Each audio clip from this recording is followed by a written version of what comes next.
मैं हूँ इकबाल मिट्टू सिंह पाकिस्तान के साथ इस वक्त मौजूद कराची प्रेस क्लब में आए। चलते हैं फिरोज बंगाली की प्रेस कॉन्फ्रेंस में और से बात। प्रेस कॉन्फ्रेंस में मैंने बता दिया है कि हमारी 43 में जो है हमारी जो सुप्रीम बॉडी है वो फैसला करेगी कि आगे हमें कहाँ जाना है, आगे किस पार्टी को ज्वाइन करना है।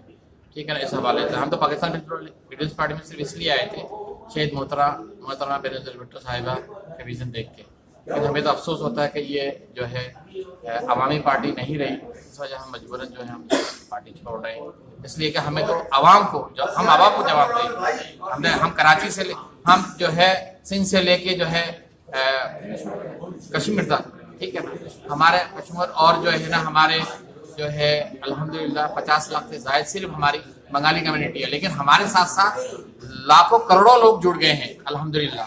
चाहे उसमें उर्दू बोलने वाले हों, चाहे वो सिंधी बोलने वाले हो, चाहे पंजाबी बोलने वाले हो, पख्तून बोलने वाले हो, कश्मीरी बोलने वाले हो, सराकी बोलने वाले हो, दीगर जुबान जो बोलने वाले हो, वो सारे हमारे साथ जुड़ गए हैं।